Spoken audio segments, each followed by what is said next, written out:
Oi pessoal, eu sou a Aline Siebra Cavalcante e eu estou aqui para conversar com vocês a respeito do serviço social. Hoje é uma data comemorativa, 15 de maio, o Dia do Assistente Social.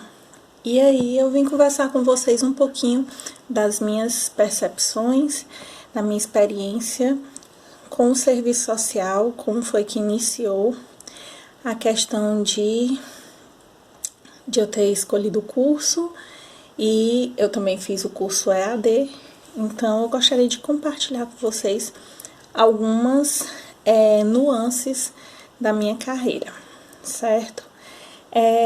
Eu vou fazer uma linha do tempo, para que vocês compreendam. Em 2009 eu passei no vestibular, né, numa faculdade EAD, porque na cidade que eu estava não tinha uma faculdade presencial, as estaduais não ofereciam esse curso. Era um curso que ele era compatível com as minhas habilidades, né, compatível com o meu jeito. Então, assim, com a minha personalidade, com o meu modo de falar, de trabalhar, então era um curso que eu gostaria de fazer. Paralelo a esse vestibular, eu já fazia um curso na estadual de pedagogia que eu não concluí, porque quando chegou no final, no afunilamento da minha formação, eu escolhi o curso de serviço social, fui concluir a monografia do serviço social, então eu tranquei o curso de pedagogia na estadual, porque eu estava também mudando de cidade. Então, como foi esse processo? O serviço social, a EAD, não era muito conhecida. Na minha cidade, em 2009, só tinha o curso na faculdade que eu fiz. E 2 anos depois, surgiu um curso presencial numa faculdade privada na minha cidade. Nessa época, havia um preconceito muito grande por conta da mercantilização da educação, né, uma educação mercadológica, na qual as faculdades privadas estavam recebendo muito incentivo do governo anterior, do governo daquela época. E aí, os assistentes sociais estavam numa luta, dizendo que meia formação, né, não garante um profissional. Por que eles diziam e dizem esse discurso? É a questão do ensino, da pesquisa e da extensão, que fica um pouco difícil do aluno EAD vivenciar. Mas o aluno EAD vivencia o ensino, né? Como muitos alunos na universidade vivenciam somente o ensino, alunos que trabalham, né? Alunos que passam o dia trabalhando e vão para a aula só vivenciam o ensino, não entram em projetos de pesquisas, não entram em projeto de extensão. Então, há controvérsias, né? É uma questão da própria estrutura da educação brasileira e da questão da desigualdade mesmo. Às vezes as pessoas têm que trabalhar e preferem o trabalho do que o estudo, para sobreviver, né? Então, no meu caso eu trabalhava de manhã e trabalhava à tarde, estudava pedagogia durante toda a semana presencial, e o serviço social durante 2 dias na semana, que era a aula presencial, e no segundo dia era orientação, né, tutoria. Então, assim, a minha experiência com a faculdade EAD, eu posso dizer que 100% de uma faculdade, de 100% de uma faculdade, eu diria que 90% é o aluno, certo? Eu tinha objetivos, eu queria fazer muita coisa quando concluísse essa faculdade, então eu estudei. Eu comprei os livros necessários, a coleção de serviço social básica, com o dinheiro do meu trabalho. Eu eu concluí cursos, mini cursos, que a própria faculdade EAD oferecia. Paralelo a isso, na universidade que eu fazia pedagogia, eu aproveitei as oportunidades para fazer pesquisa, para ser bolsista de pesquisa, para ser monitora, né? Coisas que na EAD não existe e debilitam a formação, sim, certo? Mas num país como o nosso, em que as pessoas não têm tempo para estudar, precisam trabalhar, a EAD, ela não é uma vilã, ela está colaborando, inclusive agora com a questão da pandemia, nós podemos perceber como a EAD ela é uma estratégia de ensino futurística que já está presente no hoje. Inclusive, a EAD hoje é pela internet, mas veio lá de antes do tempo do rádio, do tempo das correspondências. Então, onde haviam cursos em que as pessoas faziam os cursos por correspondência ou até mesmo pelo rádio. Então, assim, é a questão de levar a educação aonde não existe. Eu penso o contrário? Penso.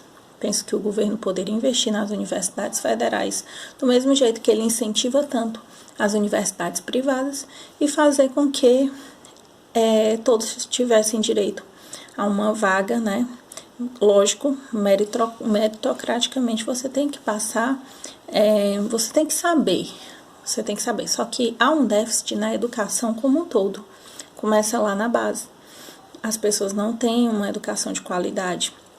Poucas sabem escrever bem, poucas sabem matemática. Eu mesma tenho uma debilidade em matemática, embora saiba escrever muito bem e tenha conhecimento de outras coisas. Ou seja, o ensino básico no Brasil não é bom. Então, não há como ser meritocrático nesse sistema se você não oferece as mesmas condições. Então, um aluno de uma escola particular, que o conteúdo é totalmente diferenciado, que os professores são totalmente diferenciados, como é que eles vão alcançar meritocraticamente competindo em condições desiguais? Então, eu questiono a meritocracia nesse sentido. Porém, eu digo que nas condições adversas, as pessoas podem se superar. Se você estudou numa escola pública ou numa escola particular não tão boa, você pode se superar. Eu me considero uma superação. Eu sou uma superação. Eu superei meus limites, meus medos, minhas debilidades. Foquei no que eu sabia fazer, né? Com muita ajuda de Deus. Eu não estou aqui sozinha. Ele me acompanha. Então, assim, na minha trajetória foi muito esforço, né? O que eu acredito naquela palavra de Deus milenar, que diz, esforça-te que eu te ajudarei. Então, eu também corri atrás. Se fazer uma faculdade EAD é uma dúvida para você, saiba que eu fiz, me formei em 2012, colei grau em 2013, em 2014 passei num concurso federal, não para assistente social, mas para assistência de alunos, junto com os assistentes sociais do meu setor e psicólogos. E aí, nesse período, eu estou trabalhando na assistência. Atualmente eu estou em outro setor, mas o meu cargo ele é voltado para a assistência de alunos. Então, eu trabalho com assistência. E aí, a prova também era totalmente parecida com os conteúdos que eu estava habituada, né, no serviço social. E aí, eu passei nesse concurso federal em 2014, assumi em 2015. No final de 2017, 2 anos depois, eu já estava sendo aprovada no mestrado na Universidade Federal do Ceará em Políticas Públicas e Gestão do Ensino Superior. E então, com esse mestrado, que eu concluí agora em 2020, eu creio que outras portas vão abrir, né? Vem o doutorado, vem outras coisas. A gente não deve parar, a gente deve sempre crescer. Então, assim, eu sou fruto de uma faculdade EAD, eu estudei numa pública também, numa universidade estadual, na qual eu via muitos alunos não se interessarem não participarem, não vivenciarem os espaços, ou seja, a faculdade estava ali oferecendo muitas coisas, mas os alunos, alguns não tinham esse interesse, às vezes não tinham tempo. Então, assim, depende muito de você. Então, a palavra que eu quero dar nesse dia do assistente social é: o serviço social é uma boa profissão? Bem, não é uma profissão reconhecida tanto quanto deveria. É uma profissão que depende de... Você só trabalha se você estiver inserido em alguma instituição. Você não pode colocar um consultório e clinicar como assistente social. Então, você pode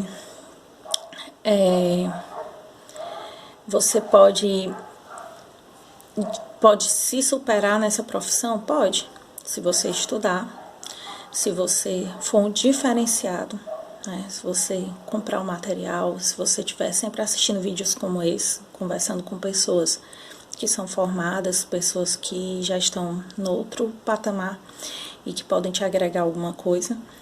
Se você tiver um network, né, em tudo que você faz, no estágio, por exemplo. O meu primeiro emprego eu devo à minha supervisora de estágio. Por quê? Porque eu me destaquei naquele estágio e ela era excelente. Hoje ela é minha melhor amiga. Nós mantemos contato sempre. Nós somos muito ligadas, mesmo morando distante. Então, assim, eu devo ao meu estágio, aquilo que eu plantei no meu estágio, o meu primeiro emprego. Eu estava empregada numa fundação educacional, coordenando um projeto que trata com presos, né, com egressos do sistema penal que estavam no semiaberto. E esse projeto, esse primeiro emprego, eu devo à força que essa minha supervisora de estágio me deu, né? Então, ela nunca me esqueceu e nós sempre mantivemos contato, e ela foi o meu apoio em tudo que eu precisei na minha caminhada. E o meu referencial como assistente social, né? Ela me moldou. Então, assim, o que eu posso dizer a vocês é que se dedique, seja um assistente social já no início da faculdade, se comporte como tal, leia sobre, estude sobre, acesse o site do Cefes, acesse o site do seu CRES, participe dos eventos, comece a construir um network, você vai sim ser diferenciado. Contudo, eu digo, na minha experiência, eu tinha um bom currículo, eu tinha conhecimento, eu estudava muito para passar em concurso, mas eu só alcancei quando eu coloquei Deus como prioridade na minha vida. E mesmo que venham aqui assistentes sociais falar que eu estou falando de religião, não, eu estou falando da minha experiência de vida, certo? Então, eu também, enquanto pessoa, posso professar minha fé. Eu não estou no meu ambiente de trabalho, nem estou tentando convencer pessoas a respeito daquilo que eu acredito. Eu estou apenas dizendo que na minha trajetória eu coloquei Deus em primeiro lugar e Ele me fez alcançar lugares altos e muito mais Ele fará. Então, eu gostaria de compartilhar isso com vocês. Minha trajetória não foi fácil, mas se contar de 2012 para 2020, já está com 8 anos que eu sou formada, para a glória de Deus, né? Graças a Deus. E aí eu posso dizer que em pouco tempo eu obtive aquilo que eu planejei. E eu clarifiquei esses planos escrevendo o que é que eu queria, os objetivos que eu queria e traçando metas para alcançá-lo. Dessa forma eu consegui. Eu tenho várias agendas, inclusive eu tenho uma agenda bem lá de 2012, quando eu estava perto de me formar, o que é que eu queria. E tudo o que eu queria, que eu coloquei naquela agenda, foi sendo alcançado. E ainda tem mais. E ainda virá mais, se Deus permitir. Então, tenha um feliz dia do assistente social. Essa é uma mensagem de esperança para você. Aproveite aí que está no momento de pandemia, estude, se dedique. E você vai conseguir, com certeza, alcançar lugares que você sonha e lugares inimagináveis, né? Acredite, Deus, Ele é especialista em tornar pessoas improváveis em pessoas aprovadas. Ok? Então, feliz dia do assistente social.